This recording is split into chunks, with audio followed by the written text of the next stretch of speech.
All right, guys, how's it going? So here I am again, a new day. I'm about to head to the cafe in a moment to review today's Spanish football dailies, see if there's anything in them. Regarding Canate today, I'm looking out for, to be honest with you. So I will be talking about him later today, regardless. So look out for that video. Those of you that have followed my channel for a long time get concerned when I have a bit of a beard going on, because usually that's a sign of me falling down into, you know what I mean? But no, I'm all right. Last few days have obviously been a bit, you know. So hopefully in my next video, after I've been to the cafe, I'll have tidied myself up a little bit. I mean, it won't make much difference, to be honest.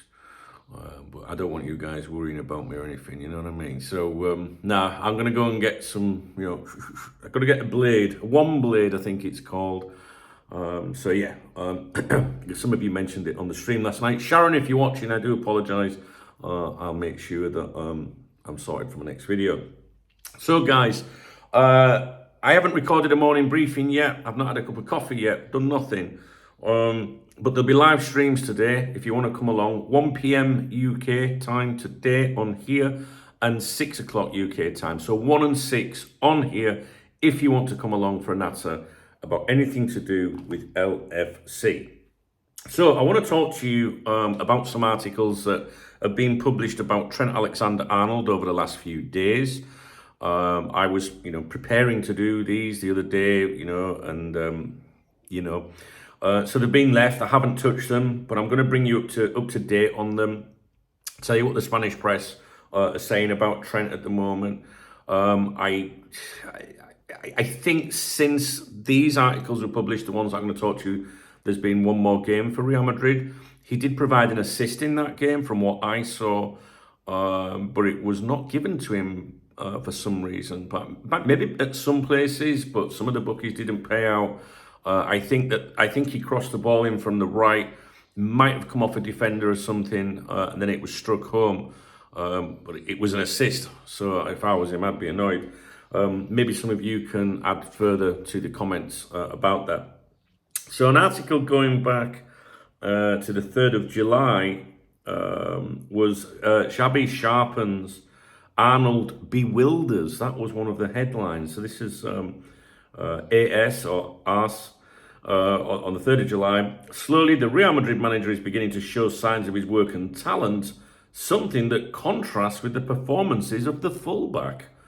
And it goes on about how step-by-step Xabi Alonso is fine-tuning the pieces of his team, gradually refining the team's components. He's meticulous, wanting everything to function his way. So far the players are responding. And then it goes on to talk about these different things, that Xabi's overseen at Real Madrid since taking over as manager. I won't read them all out to you, just the ones that are probably relevant. The system.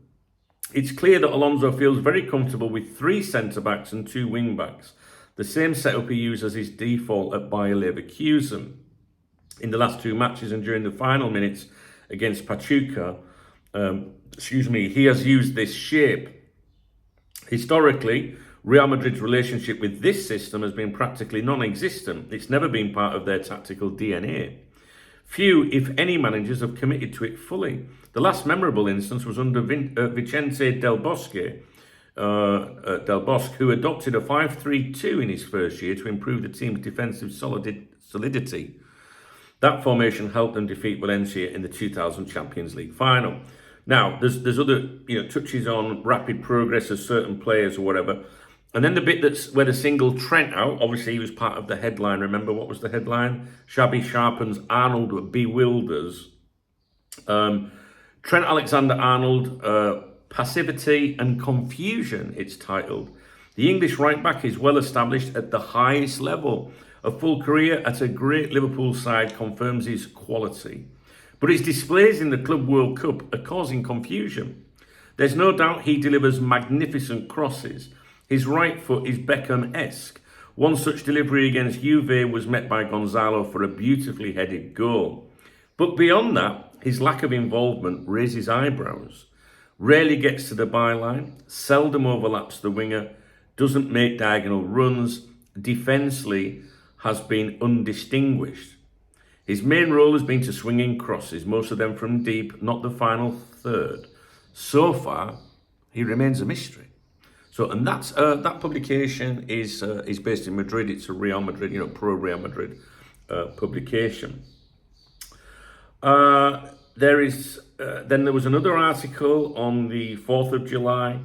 2 signings, 2 journeys. Huijsen's adaptation with experience in various environments is proving quicker than Trent's after a lifetime as a Red. This was published by Marca, which is the main, I think, the best Real Madrid publication based in Madrid. The fans say that Florentino Perez writes the articles for them. In other words, he has that much power and influence.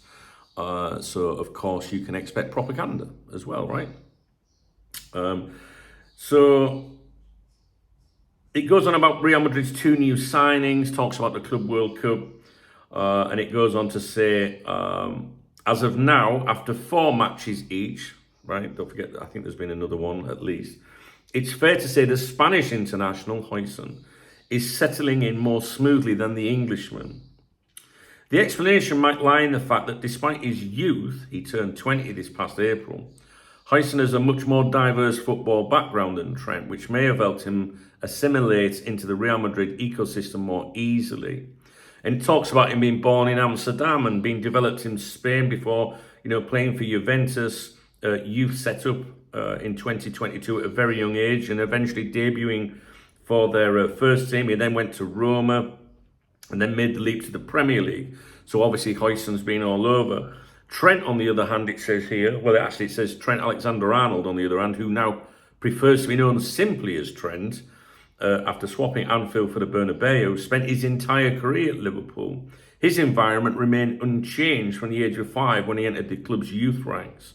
Now 26 and after 9 seasons in the Reds' first team, 6-time champions of Europe, it says in brackets, Trent decided to leave his comfort zone to take on the challenge of eventually replacing 33-year-old Dani Carvajal at right back for Los Blancos. Clearly 4 games, with the 5th coming tomorrow in the quarterfinal against Dortmund, that's past, isn't enough to fully judge how Trent and Huijsen are settling in. Both are also having to adjust to a tactical script that regularly changes between a back 4 and a 3-man defence with wing-backs, even during the same match. That said, both have already made their presence felt in attack. For example, Trent provided the assist for Gonzalo's goal against Juventus, though at times he showed hesitation and failed to take on his man in some one-on-one situations. Then it talks about Huijsen saying he stood out for his passing accuracy, blah, blah, blah. So Trent also got that assist in the other game, so he had 2 games, back-to-back games with assists, although, like I say, the other game, I don't think he was credited for the assist. I know I saw a lot of chatter on social media, people complaining, my bet's not being paid out. Why isn't it being paid out? It's clearly an assist and stuff like that. But I haven't paid much attention to it, to be honest with you, because of obvious events. What I'll try and do now is get back into it for you, etc., etc. There was another article, this was the 5th of July, Trent the New Yorker, his grandmother, once Sir Alex Ferguson's girlfriend, emigrated to New York where the fullback's mother was born. And this was by Marca. And it says here, as soon as Real Madrid land in New York for their semi-final against Borussia Dortmund, Trent Alexander-Arnold might even start sounding like he's from one of the city's 5 boroughs, Bronx, Brooklyn, Manhattan, Queens or Staten Island. It's an exaggeration, but not by much, because Trent is 50% New Yorker. His mother, Diane Alexander, was born in New York. But the story gets juicier with a bit of tabloid flavour. Trent's mum was born in New York because his maternal grandmother, Doreen Carling, emigrated there from Scotland in the mid-1960s. But she might not have done so because shortly before packing her bags, she had been the girlfriend of Sir Alex Ferguson. I didn't know that, did you guys? The Manchester United legend himself shares this in his autobiography, where he recounts his first great romance with Doreen. That's amazing. And it goes on about Trent and how his career panned out. He said in 2023, yes, my mum was born there. I love the US, its culture, everything is fun and laid back. I can blend in more easily there than in Europe.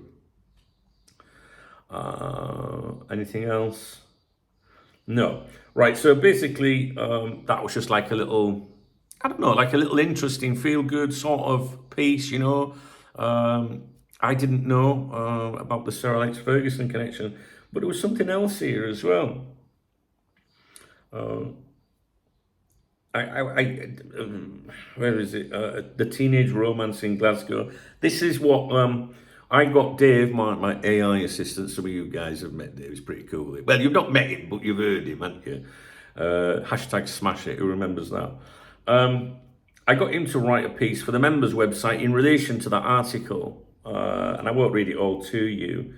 But it says, before Sir Alex Ferguson became a knight of the realm and the architect of Manchester United's modern empire, he was a teenage lad in Glasgow, working the shipyards and dreaming of football glory. And like many young men of the time, he had a first love. That first serious girlfriend was Doreen Carling Trent, Alexander Arnold's maternal grandmother. Yes, you read that right. The Liverpool-born fullback, who now plays for Real Madrid, is the grandson of Sir Alex Ferguson's first steady grandson. Yes, sorry. Yeah, I read that wrong then. The pair were together for around 18 months in their teens before life took them in different direction, and Doreen eventually left Scotland for the bright lights of New York. Now, there was something else that Dave come up with as well in this article. It's very clever. He says it wasn't just a curious quirk of heritage. There were deeper footballing connections to Manchester United within the family. Diane's cousin, John Alexander, was Manchester United's club secretary between 2010 and 2017. So while Trent was progressing through Liverpool's academy, there was a genuine chance United could try to tempt him away. And they did try, but they never got close. Despite the family connection, United quickly realised that prizing Trent from Liverpool would be about as successful as trying to sign Steven Gerrard in his prime. Former United Academy chief Brian McClare admitted as much. He said, even though his uncle was the secretary, you knew you weren't going to get him. His sister's a Liverpool fan, the family were all Liverpool fans, he wasn't going to leave Liverpool. Even Sir Alex himself reportedly asked Trent why he hadn't considered Manchester United. And Trent answered, my mum doesn't drive on motorways. A classic Scouse one-liner served cold with a slice of dry wit. And then it goes on just to say how his career's gone. Obviously, gone to Real Madrid. And Dave come up with his conclusion of, so here we are. Sir Alex Ferguson is long since retired. John Alexander has left United. Arne Slot now leads Liverpool into a new era. And Trent Alexander-Arnold, the grandson of Sir Alex's first girlfriend, is wearing the white of Real Madrid. It's a story that only football could write, the kind that makes you wonder, if Doreen Carling had stayed in Glasgow, would Trent be walking out at Old Trafford instead of the Bernabeu? Unlikely. Some ties are stronger than teenage romances and family jobs in club offices. Because when it came to Liverpool, Trent always knew where he belonged, even if now he swapped the Cop for the Spanish capital. And that was written by Dave. How cool is that? So that's where we are on the Trent situation. Now, like I say, there has been, I think he's turned up one more time for Real Madrid since those reports. I have continued to read the Spanish dailies, every day, and review them. There's been nothing specific about Trent, or else I would be reading that to you now. So I think, from memory, I don't think he got a great rating in that last game. They do like a 3-star rating. I think he got 1. But he did provide an assist in that game, even if it wasn't given to him. In my opinion, I don't know, have you seen it? I mean, all right, I admit, I'll tell you right now, I've only seen it on my phone, right? And I didn't even turn it, onto its side. So I've only seen it on a very small box. What time is it? I've only seen it on a very small box, so maybe I don't see something. But I just saw him cross the ball in. It looked like it went behind the defender's trailing legs, the centre-backs or whatever.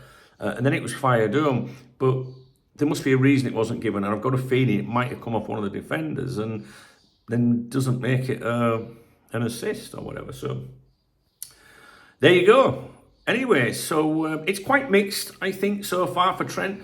But in fairness to the lad, he's like he's playing in a new country. He's playing for a new team. Well, he's not playing in a new country yet, technically. Well, I guess America's a new country, but you know what I mean. It's a big change, and I think, in fairness, obviously there's one journalist there saying, like, we're all confused by him. Yeah, you can cross in a few balls, but we can't fucking defend it. But I think a lot of Liverpool fans would have said that over the years, right? But in fairness, the other journalist said, well, hang on a minute, Dean Huijsen he has gone in, and Huijsen's been like front page news since he's gone to Real Madrid. They've had page after page after page dedicated to him, all positive, nothing on Trent, nada, nout, right? Only what I've just given to you. But at least that journalist said, yeah, well, Huijsen, he's gone all over. He's experienced different cultures, different teams. He's transferred from a team to another, whereas Trent has been with Liverpool his entire life up until now. So I thought that was pretty nice that was put in there. And it's something that I personally wouldn't have thought about, to be honest with you. Do you know what I mean? Like, sometimes you're just a bit blind to the obvious. And, maybe things like that make a difference, So anyway, I'll leave it with you guys. I titled these Traitor Trent, prefix the titles that. It's what my community asked for here. But I'm not sure, it's tongue-in-cheek, it's a bit fun. There is no malice whatsoever in any of these updates. I'm basically just letting those of you that are interested know what the media are saying about him, how he's doing in Spain, with me being here. It always baffles me when people comment and say, I'm not interested in Trent. And I think, well, why are you watching a video about him then? It's obvious it's about him. But the title is tongue-in-cheek. It's just a bit of fun. I've got to admit, over the last few days, I've thought maybe we should just change it to Trent Watch, which is what I was going to call this feature. But then I thought, well, what about Benedict Arnold? I don't know. It's just a bit of fun. But as you can see from the content of this video, there's no malice in it whatsoever. And if the boy does good, I'll tell you he does good, and if he does bad, then I'll tell you he does bad.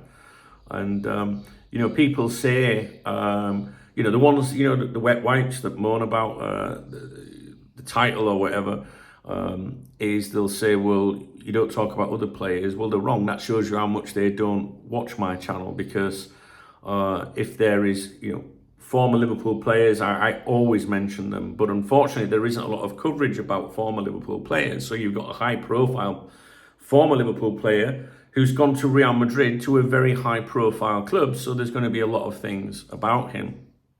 Darwin Núñez, if Darwin Núñez does eventually leave Liverpool, I mean, a week ago I'd have told you he's definitely going. We'll probably be talking about him today, if he does get this move to Napoli or whatever. But Darwin Núñez, if he leaves, I would like to follow his career as well, because I think Darwin Núñez is going to be very good when he gets his move. I think he needs to be the main man somewhere. And, I think a striker needs to play week in, week out. The first name on the team sheet, regardless of form, so that they can get that consistency and understanding with teammates. And I think that we'll look at him and think, fuck me, how did that happen? How didn't we see that? So I'm really interested in what Trent does and what Núñez does next. I'm not that interested in every Liverpool player that leaves, but I'm certainly interested in these two, because they've been big talking points for some time. So I will be doing things like that. If Darwin Núñez goes to Italy, maybe I won't be able to, focus on it as much as had he gone to Atletico Madrid, for example, which I would have preferred, because then I could have given you a real good, idea of what the press were thinking of him. So anyway, this video was about Trent.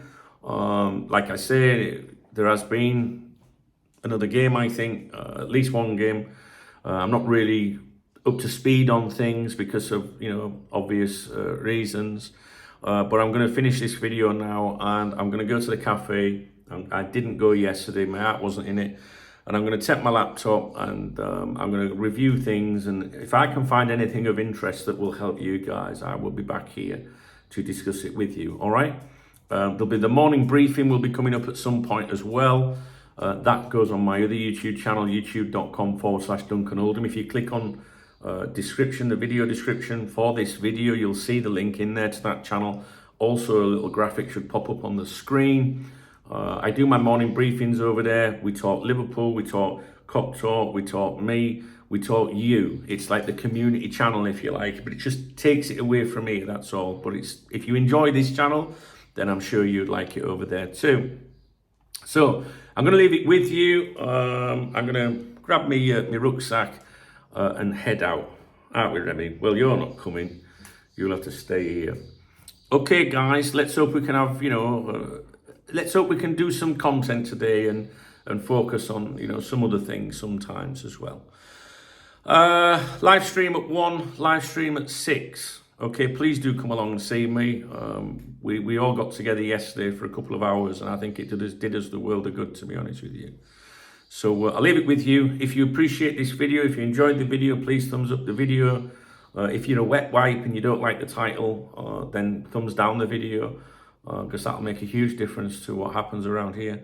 And it really will. My community spoke that you take it up with them in the comment section if you've got a complaint, right? Okay, and they'll have a word with you. I don't think they'll give a fuck about your feelings if you're a newcomer.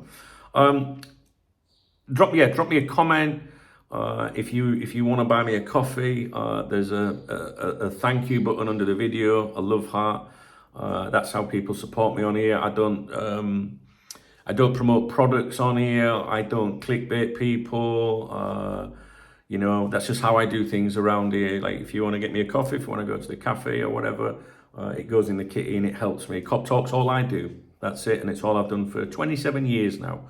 And it's the way I like to work, so people that can support you, that can, will do it like that. And the rest will thumbs up and leave a comment. And the comments, they really help me, especially on my other channel when we talk about some deeper things on there sometimes. Okay, guys, I look forward to speaking to you in a couple of hours. All right. I hope you have a great day and keep chins up.